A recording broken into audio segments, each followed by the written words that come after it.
Come take a seat, it's Kels on the Couch, where bright minds meet and bold brands sprout. Stories unfold, the secrets commence. Strong PR, making magic make sense. Hello world, it's Kelsey Roman here from Strong PR Marketing and Events, and I am back with the second episode of Kels on the Couch.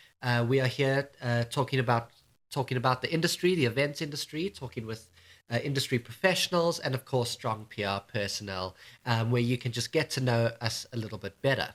Today I am joined by none other than the Queen of Design, Aimée Grace Plank. She is the roller derby South Africa head coach. And she's just making waves in everything that she does. Aimée, I want to talk to you a little bit about roller derby first before we jump into the meatiness of it all, because you're going to Austria in this time in a month, well, something like that from time of recording, and it's actually quite exciting because it's a big journey for you to undertake, for the whole team actually. Yeah, it's been super stressful, but it's also been such an incredible journey. So I took on the role of head coach this time around. I've been to 2 other World Cups, which is also crazy to say. And this was the first time where I'm also taking on the role of head coach as well as a skater in the team. And yeah, it's been such an incredible journey. The team is working so hard, and we're really hoping to make a big impact, not just for ourselves, but for South African Derby on that world stage. Yeah, hopefully get some wins. But yeah, it's gonna be insane. Yeah. My wallet is very empty. As these things so often have us end up being, you know. I mean, I just have no money consistently. I don't roller derby or not. But I think let's shift gears into the meaty stuff. Let's get to know you in business, and I want to pick your brains. Just before we do though, can you tell me a little bit more about your journey into design? Because on the company profile, actually, you know, it says nothing will get you going like a couple of snacks and some good old YouTube tutorials to sort some things out. So tell us about your journey into design, how you came to be, because you do have a background in film. I do, actually. Yeah. Wow. And well done for reading our company profile. I'm always really hopeful that someone will read it. Every proposal I do. I have to remind myself. Yeah. So actually on my company profile as well, it says that I fell into design, and that's kind of the way I like to describe it. If you had asked me coming out of school if I would be spending my days doing graphic design, there was no way. Like, I just didn't see that as something that was going to be my life. But I went into film school. I went to AFTA straight out of high school. I was really passionate about acting and wanting to make movies, and then I realized I hate being on camera. Welcome to Kels on the Couch. And then I shifted gears into doing media music production. I did like a little bit of visual effects within my studies at AFTA, but it wasn't something that I really connected to. So I actually centered my studies around media music production, and did a little bit of stuff in the film industry right out of my honors degree, and I realized that industry was just hectic. It's a very inspiring industry, definitely, but it is also an industry that is tough. And I always kind of went into studying film to be like, don't give me a desk job, and then I came out of film going, give me a desk job. And I ended up working in a little bit of retail, and I actually then found myself, I have a big passion for video games. I ended up working for a video game distribution company, and they needed somebody to help in their merchandise department. And I kind of was like, well, I can try. And I ended up becoming the head designer at that company. And it was kind of one of those journeys where I was like, whoa, how did I get here?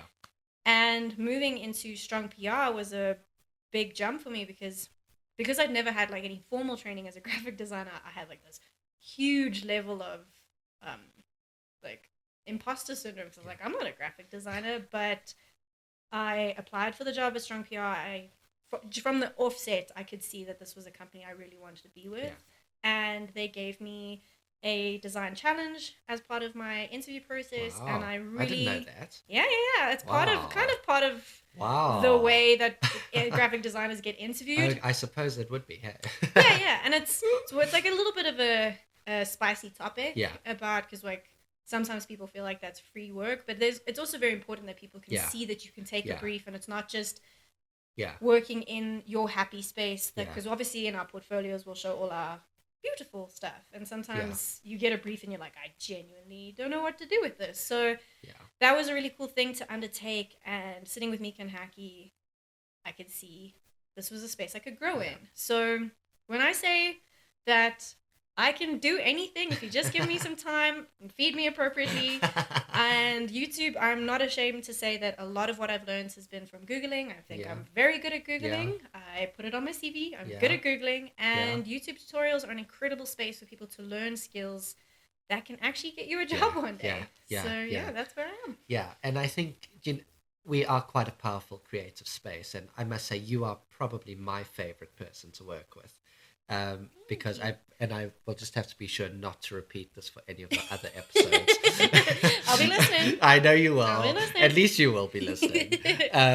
But I think it's because we both we click when it comes to wanting to execute design clearly and effectively communicating a brand. I think we're both very serious about how we deliver the visuals of a brand, and that's everything from branding collateral to gifting, and proposal design and following brand CIs, and we have to be very careful about that. But I think let's start with the basics for the people who don't know too much about this space but do employ graphic designers. How would you define effective visual communication and branding? What do you do to just make a brand pop? Yeah, I mean, that's a really good question, and I think it's fundamental to the process, and what a lot of people, not just graphic designers, but like you say, people who hire graphic designers tend to miss is you really need to get down to the meat and potatoes of what the message is and how the brand wants to communicate that message, because it's all well and good to have a very pretty design, but if that design blows out what the message is trying to get across. A great example right now is Pineapple's billboards. I actually got them, but it took me a while. And then when I got them, I was like, okay, you're really funny.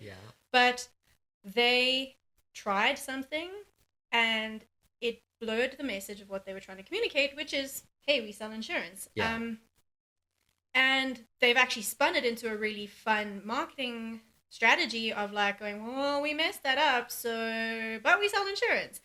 And it's that kind of thing of understanding who the brand is, what their vibe is. And vibe is a weird word to say, but like brands have a voice, brands have a tone. Sometimes it's very serious. If you work in insurance, if you work in mining, if you work in banking, it's going to have to be more mature, it's going to have to be more serious, it's going to have to be trustworthy. And then there's some other spaces where you can have a little bit more fun, a little bit more cheek. Nando's does it really well. It's understanding the brand, their vibe, and then taking what they're trying to communicate in an event theme, in the marketing post that we're doing, and making that marry well together where it's clear, punchy, and eye-catching. And of course, effectively communicating that brand to the audience. I mean, you say Pineapple does it very well. Another insurance company that I think is doing a fabulous job is Naked. You know exactly that it's a naked billboard without even having read, so and so got naked on the golf course. You, from that branding, you can see it's a naked super billboard. Effective. And on the flip side of effective, and I know you're very opinionated. We have long conversations in the office about what's good and what's not good, and we've often encountered some rather credible challenges when it comes to visual communication. And oftentimes it's the misconception or the misconceptions that our clients have with design as a topic. And what to you are the biggest misconceptions when it comes to design? I mean, you said something funny, like the graphic designers that you hire. Like, hire a graphic designer, because it's not just about making something pretty. It's about understanding how to visually communicate a message. It's about storytelling. Because every campaign you have, every event that you're putting together, there is a story you're trying to convey. And the visuals that pop up are the ones that are going to tell the story much faster, much quicker, much more memorably than someone actually being like, we sell insurance, for instance. So I think the biggest misconceptions are that we just make things pretty. No, we make things powerful. We make things memorable. We make things make you, doom scrolling. We make you stop. And you look at it and go, actually, yes, that I've got the message. And that takes a level of experience, trust from both sides of it, and a level of natural inclination to be like, I want to understand what you're trying to tell your audience, and I want to make something that's going to make them stop and really receive that message. And I think a big thing is trust, right? I mean, I think you may have mentioned just now that it's important for clients to trust their designers. Why is it important for clients and team members to trust their designers' processes? Because I do. I mean, I think I've sat with you for many hours and we've agonized over many different elements of a particular project that we're doing. And, you know, for me, I always find it so insightful to just rather hand it over to you and watch you do it, because then I understand more of my message that you're actually telling. You know, it's the story that you're telling. And really my question is, why is it important? I suppose it is. I suppose the question answers itself. Well, I mean, it is exactly like this. I mean, it's you wouldn't come to me to manage an event. Because maybe I'll do a kind of good job, but it's not my area of expertise. I think with the advent of AI and even before that Canva, people kind of got this idea that they could do design themselves. And it's great. It makes making graphic design more accessible, but the talent and the skill behind graphic design still needs to come from that experience and that graphic designer. And we are the people who sit and think about how to communicate messages visually, and that is our job. We do that so you don't have to. So when your graphic designer is saying, hey, maybe we don't need to add 7 pictures to this one post because it's going to blow the message, listen to what they're saying. We always like input, and it's I always say, like, graphic designers have to have a little bit of a tough skin. Don't ever get attached to a version of a design that you do, because clients love to make changes. They love to get part of the process, but it is a part of the process that helps us get to the end goal.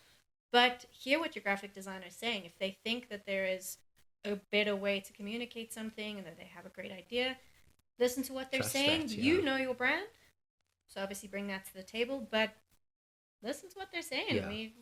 We know what we're talking about. You know your shit, man.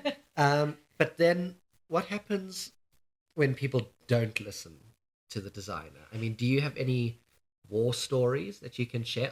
Obviously, don't name names. But I can think of a few off the top of my head where it has just been this. I mean, it elongates the process. You know, do you have any war stories? I mean, there's a fair few. We love our clients. We do. Love their input. But when you get to version 17, and version 17 looks exactly like version 3, please bear with us when we are not excited to see your name pop up on our screen at that point. I think, some people love to get involved with processes that they're not necessarily experts in, and that's fine. Like, again, graphic designers have to take the company and accept that they know their brand better than you will when you've just received their CI guidelines, for instance. But it's the constant, can you make this a bit bigger? Can you make this a bit smaller? My personal favorite, can you make it pop? What does that mean? What does that mean? How much does I burst it with like bubbles? Like what? What does that mean? And I think, it's. Ooh, that's a truck for those of you listening on headphones. I hope it didn't burst your eardrums. We have a very soundproof studio. You know. But I think it's one of those cases of making people refine their feedback and helping speed the process up will get you to the point where you can launch whatever you're trying to launch. You can post whatever you're trying to post much quicker. And and don't be so finicky about certain things, and Yeah. and learn how to brief design as well. Yeah. Like oftentimes Yeah. we get like piecemeal mix match information Figure and it they're out like, yourself. go make it pop. And we're like, Yeah, not for me. you've given me a novel and three, you know, Yeah. 3 pictures of your dog. What am I supposed to do with that? So I think learning how to brief designers really Yeah. well Yeah. will help speed up the process, and refining your feedback Yeah. is important so that we're not having to do constant revisions, but it's also part of the game. Yeah. And You take what you can get. we deal with it. And then also, I mean, I think maybe what's clear to all of the people listening and watching is that we do sit a lot, you and I, and many of the conversations we have actually been centered around AI. In fact, in the office, there's a running joke about AI. Some of us are slightly less trustworthy of AI and its processes, but there's no doubt that artificial intelligence is shaking up industries left, right, and center. And I think one of those industries that is being quite severely impacted in quite a big way is the world of graphic design. I mean, how does that make you feel? When I first kind of, AI started to be able to make an image, we weren't really concerned because, you could tell that it had 8 fingers, and we were like, well, 8 fingers. But I've kind of shifted my perspective on AI a little bit, and the more I think about it, the more I think about it as a tool. Yeah. And just like any other tool, just like Illustrator, Photoshop, Canva was the previous iteration of global panic, and they're coming for our jobs as graphic designers. Yeah. But they're tools. Yeah. And there is still a very, very real need to have someone who has that experience, that level of ingenuity, the level of understanding, to be able to use that tool effectively. Yeah. So, and sure, there's going to be some companies who will happily just create AI-generated nonsense and post it. Yeah. But it's also becoming part of that. Just scroll past it. Just scroll past it because it looks the same. It's mashing together a whole bunch of things and making same stuff. Same. Yeah. And I think that's something that people need to be mindful of. Is like, use AI the way I really think it's intended to be used is as a tool to help you do research, to help you find inspiration from various different pockets, help you clarify your thoughts into something that makes sense. Use AI to create briefs for your designers, please. Yeah. But it's a tool. Yeah. And until such time as AI can think genuinely creatively like a human, which I don't believe is going to be anytime soon, AI overlords are not coming for my job, and I'm fine. Say it louder. There's people who need to hear this. We need to think about using AI wisely and responsibly. Yeah. Like, we know that AI uses a lot of resources. We talk a lot about event greening in our industry. Greening is something that's very important for every industry. If it's not, it should be. But AI also uses up a lot of resources. If you have the time to do the small admin task, if you have a designer who can create that image for you, use them, not the AI. Yeah, I mean, and I have a very difficult relationship with AI because I completely agree. It is a tool. Yeah. But sometimes it hits the mark and sometimes it doesn't. But what does it get right?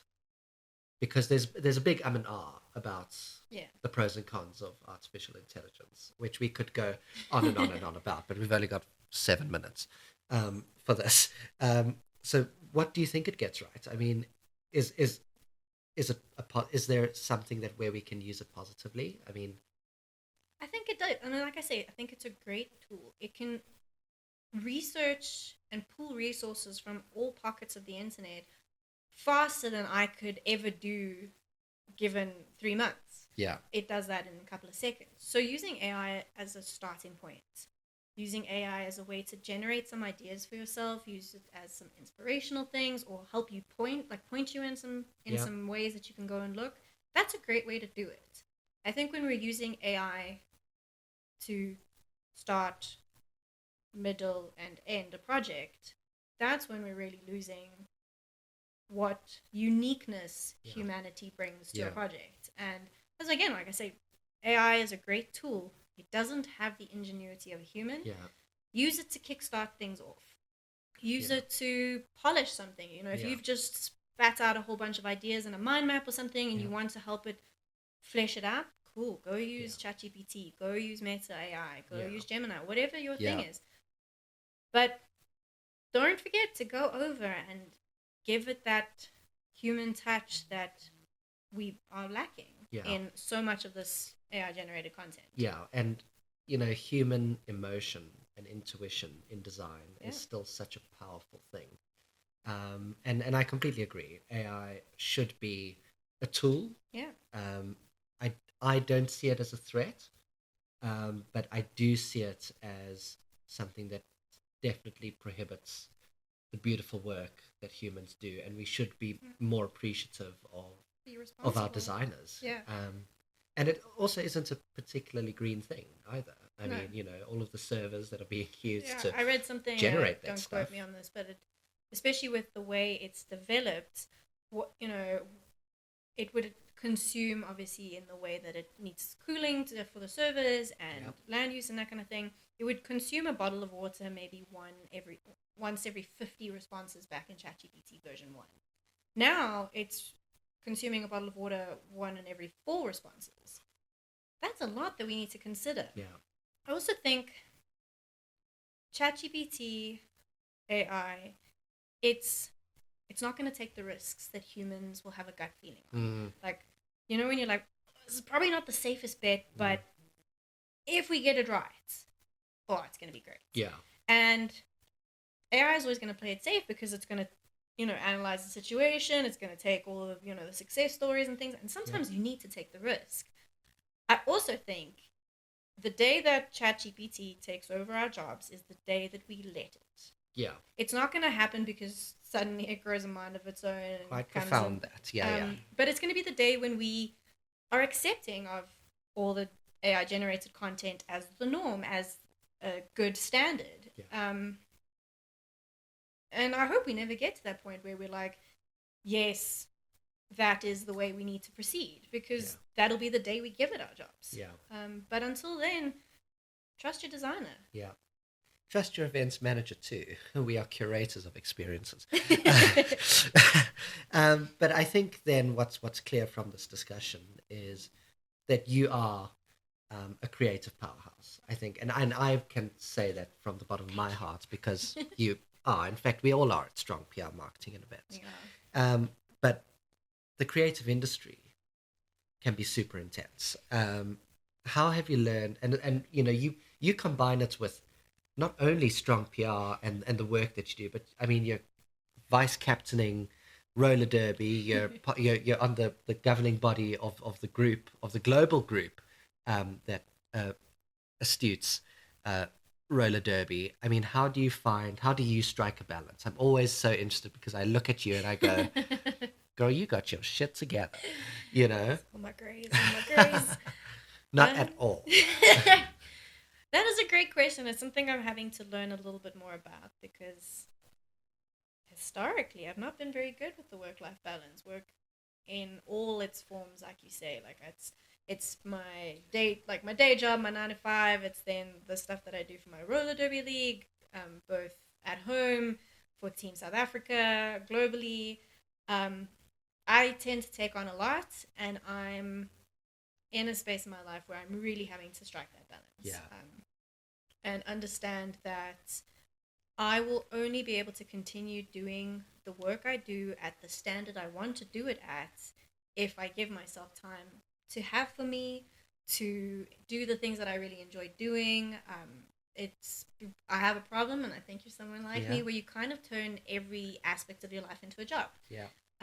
Because you think you can do it better, you can help improve, not just for you, but for other people. Yeah. And it's really important to take that step back and go, I can do this thing, but I can do it tomorrow. Yeah. I can do it once I've had a bit of a rest. I've Yeah. read a book.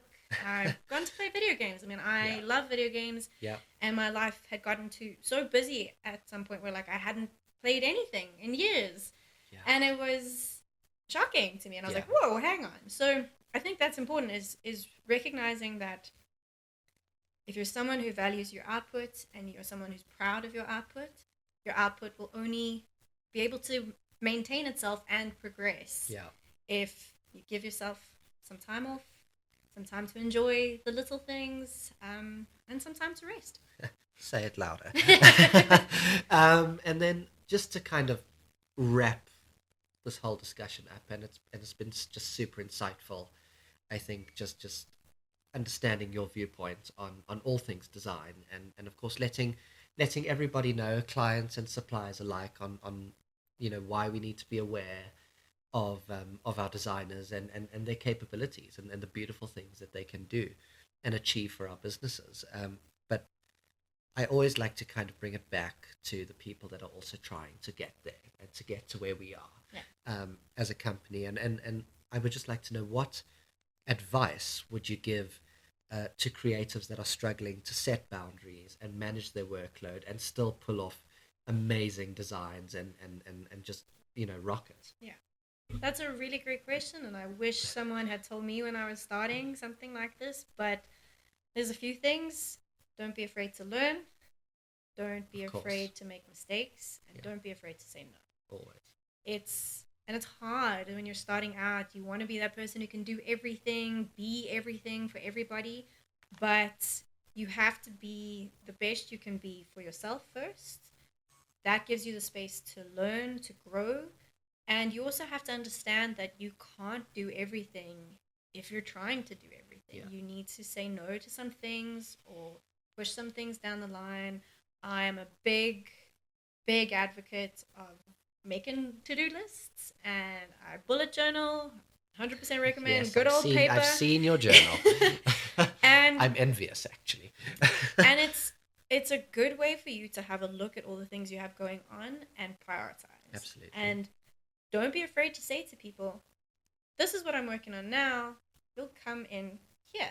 Yeah. I'll speak to you just now. And it's important because our work doesn't happen on a dime. Yeah. Creative processes, sometimes I walk into the office and I'm like, I'm ready, I'm Yeah. firing. And Yeah. some days I'm like, ugh, I need another 3 coffees before anything creative comes out of me. Yeah. And trust the process, trust Absolutely. yourself, learn from people who inspire you, keep finding inspiration in everything that you are looking around at. That's why I love Pinterest. It's one Yeah. of the least problematic social media platforms that Yeah. you can find. Pinterest is a great way to connect with inspiring things. Yeah.